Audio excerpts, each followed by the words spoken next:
There is a specific kind of silence that follows a crash, the sound of a ceramic vase hitting the floor, or a glass tipped over by a paw that didn't care about the value of the object, only the space it occupied. For those of us who have spent our lives carefully arranging the furniture of our existence to avoid such crashes, that silence is deafening. We live in a world of variables we try desperately to turn into constants.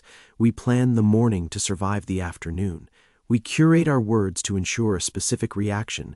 We build high invisible walls around our hearts, not because we are cold, but because we are terrified of the chaos that lives outside. We are the architects of our own safety, and then we bring a cat into our home. A cat is a living, breathing glitch in the matrix of control. They are the only domesticated creatures that chose us, yet never fully surrendered their wildness. To love a cat is to enter into a contract where you have no power, and for someone whose entire psychological survival has depended on maintaining a grip on their environment, this isn't just a challenge, it is a spiritual crisis. We struggle with them because they represent the one thing we have spent a lifetime trying to outrun, the unpredictable. When you feel the need to control, you aren't seeking power, you are seeking a reprieve from anxiety. It is a quiet, desperate form of hypervigilance. Perhaps, once, your world was a place where the floor could fall out from under you at any moment.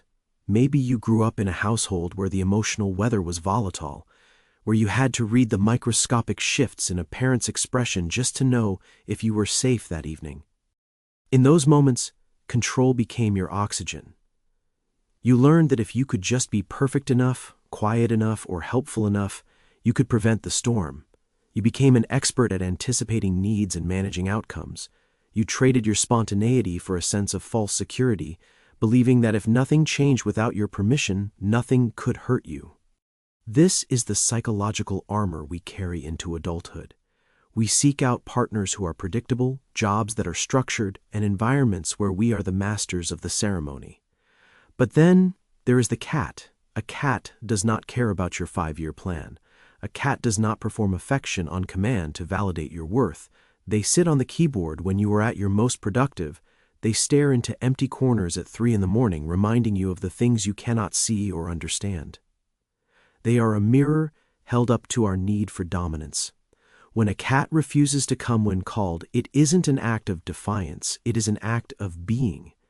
But to the person who needs control, it feels like a personal rejection. It feels like a crack in the armor. We find ourselves frustrated when they won't sit where we want them to, or when they reject the expensive bed we bought in favor of a cardboard box.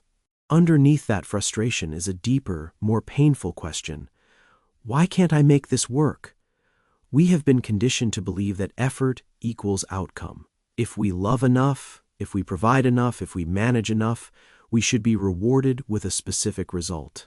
But the cat exists outside the economy of effort.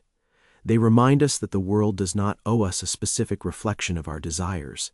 They are the ultimate lesson in the futility of the if-then logic we use to keep our anxiety at bay. If you struggle with this, it is important to realize that your need for control is not a personality flaw. It is a scar. It is the remnant of a time when you weren't allowed to be vulnerable, when the unpredictable was synonymous with the dangerous. You are not trying to be a dictator, you are trying to be safe. But there is a heavy price to pay for this safety. When we control everything, we experience nothing. We turn our lives into a museum, beautiful perhaps, but frozen. We stop living in the moment and start living in the next. We are so busy bracing for the impact of what might go wrong that we lose the ability to feel what is going right. The cat enters this museum and starts knocking things off the shelves. It is messy, it is irritating, and it is exactly what we need. To coexist with a cat is to practice the art of surrender. It is the slow, often painful process of learning that you can be okay even when things are out of alignment. When the cat knocks over the water glass, the world doesn't end. The sun still rises, you are still whole. The micro-traumas of a ruined rug or a scratched sofa are actually invitations to let go of the impossible standard of perfection you've held yourself to for decades. Think of the way a cat sleeps. They are the masters of trust. They expose their bellies, their most vulnerable part, and fall into a deep, heavy slumber in the middle of a room. They don't check the locks. They don't replay conversations in their heads. They don't worry about whether they are being productive enough to deserve their space. They simply exist in the grace of the present. For those of us who live in the fortress of our own minds, this is an alien concept. We watch them and feel a strange mix of envy and irritation. We want that peace, but we are afraid of the price. We fear that if we stop controlling, we will stop existing. But the cat teaches us that there is a different kind of strength, the strength of the reed that bends in the wind, rather than the oak that snaps. Healing from the need for control doesn't happen in a grand epiphany. It happens in the quiet moments when the cat walks across your lap and you decide to stay still, even though you had things to do. It happens when you stop trying to train the wildness out of your life and start learning how to dance with it. You begin to realize that the people and things you love are not projects to be managed. They are mysteries to be witnessed. When you stop trying to control the cat, you finally get to see who the cat actually is. And more importantly, you get to see who you are without the burden of being the world's keeper. You are allowed to be messy. You are allowed to be surprised. You are allowed to be a person who just sits on the floor and watches the dust motes dance in the light, without needing to sweep them away. This journey from control to connection is the most profound transition a human soul can make. It is the movement from a state of fear to a state of flow. The cat is your guide in this. They are not your subordinate. They are your teacher. Every time they ignore your call, they are giving you a gift. They are telling you, you don't have to be in charge today. You can just be. As you sit in the quiet of the evening, perhaps with a cat purring somewhere just out of reach, try to feel the edges of your own tension. Notice the places in your body where you're still bracing for a blow that isn't coming. Imagine what it would feel like to set down the clipboard of your life. The world will not fall apart. The people who love you will not leave because you stopped being perfect.